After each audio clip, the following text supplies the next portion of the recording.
तुम्हाला घरासाठी कर्ज घ्यायचंय, पण कुठल्या बँकचे इंटरेस्ट रेट्स चांगले आहेत, कोणती बँक तुम्हाला कमीत कमी इंटरेस्ट रेट देणार, होम लोन घेताना या काही हिडन गोष्टी तुम्हाला माहित आहे का? काळजी नका करू, होम लोन संदर्भातले तुमचे सर्व प्रश्न ह्या व्हिडिओमध्ये नक्कीच मिळतील. नमस्कार, रिअल्टी एनएक्सटी मध्ये तुमचं सर्वांचं स्वागत आहे. अनेकांसाठी घर घेणे हे त्यांच्या लक्षात येणारी सर्वोत्तम महत्वाची क्रिया आहे. त्यांच्या स्वप्नाच्या जगात सजीव जगण्यासाठी त्यांना खूप काम करावे लागते. त्यांच्या बजेटमध्ये घर बसवण्याचा एकमेव मार्ग म्हणजेच गृहकर्ज घेणे. होम लोन किंवा गृहकर्ज वापरून व्यक्ती कर्जाच्या अटींवर अवलंबून कर्जदाराने कर्जाची शिल्लक आणि व्याज 10 ते 30 वर्षापर्यंतचा सुलभ मासिक हप्त्या किंवा EMI मध्ये परत करणे आवश्यक आहे. सर्व बँक्स किंवा HFC चे सध्याचे गृहकर्ज व्याज दर अर्जदाराच्या क्रेडिट प्रोफाइल आणि बँकच्या क्रेडिट पॉलिसीवर अवलंबून असते आणि गृहकर्जाचे व्याज दर मोठ्या प्रमाणात बदलूही शकतात. म्हणून गृहनिर्माण कर्ज साठी अर्ज करण्यापूर्वी शक्य तितक्या कर्जदारांनी देऊ केलेल्या गृहकर्जाचे व्याज दरांची नियमित तुलना केली पाहिजे.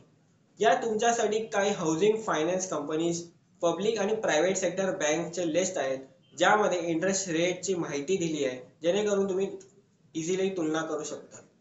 हाऊसिंग फायनान्स कंपनीमध्ये नेम ऑफ द लेंडर मध्ये लोन देणारी कंपनी LIC आहे आणि तुमचा लोन 30 लाख पर्यंत आहे, तर तुम्हाला 8.35% पासून सुरुवात होते आणि तुमचे लोन 30 ते 75 लाख पर्यंत आहे, तर तुम्हाला 8.35% 10.55% पर्यंत इंटरेस्ट लागेल आणि लोन 75 लाख पेक्षा जास्त आहे तर 8.35 ते 10.75 पर्यंत इंटरेस्ट रेट लागेल. अशा प्रकारे पब्लिक आणि प्रायव्हेट सेक्टर बँकची माहिती दिली आहे.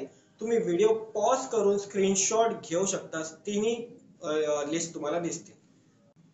आता तुम्हाला गृहकर्ज किती प्रकारचे असतात हे मी तुम्हाला सांगणार आहे. व्याजदरानुसार गृहकर्ज 3 प्रकारचे असते: फिक्स रेट, फ्लोटिंग रेट आणि हायब्रिड. फिक्स रेट लोन्स कर्जाच्या संपूर्ण कालावधीत स्थिर व्याजदर सारखाच राहतो, त्यामुळे गृहकर्जाचा EMI स्थिर ठेवतो. गृहकर्जासाठी स्थिर व्याजदराने अर्ज करणे चांगले असते, जेव्हा गृहकर्जाचा सध्याचा व्याजदर खूपच कमी असतो आणि भविष्यात वाढीचा कल अपेक्षित असतो. फ्लोटिंग रेट लोन्स, फ्लोटिंग व्याजदर, ज्याला व्याजाचे परिवर्तनीय दर म्हणून देखील ओळखले जाते, सध्याचा बाजार कर्जदाराने अधीन आहे आणि अशा प्रकारे ते कर्जाच्या कालावधीत बदलू शकतात. व्याजदराच्या हालचालीनुसार गृहकर्ज EMI वाढेल किंवा कमी होईल. Hybrid loan, hybrid rate home loan हे फिक्स रेट आणि फ्लोटिंग रेट होम लोनचे मिश्रण आहे.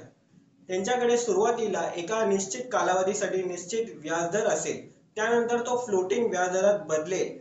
ज्यांना कमी निश्चित दराने कर्ज मिळाले आहे आणि फ्लोटिंग रेट सुरू होण्याआधी ते प्रीपे किंवा फ्लोर क्लोज करण्याची योजना आखली आहे, त्यांच्यासाठी अशी गृहकर्ज सर्वात योग्य आहे.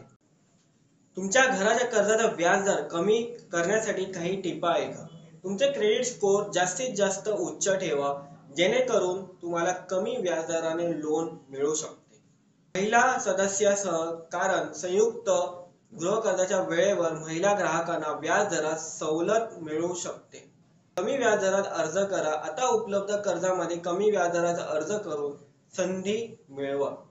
अन्य बँकांना चांगला प्रस्ताव द्या. आपल्या कर्जाच्या प्रस्तावासाठी इतर बँकांना चांगला प्रस्ताव द्या, जेणेकरून त्यांचे व्याजदर कमी करा. तर अशाच माहितीसाठी रिअल्टी NXT ला नक्कीच फॉलो करा.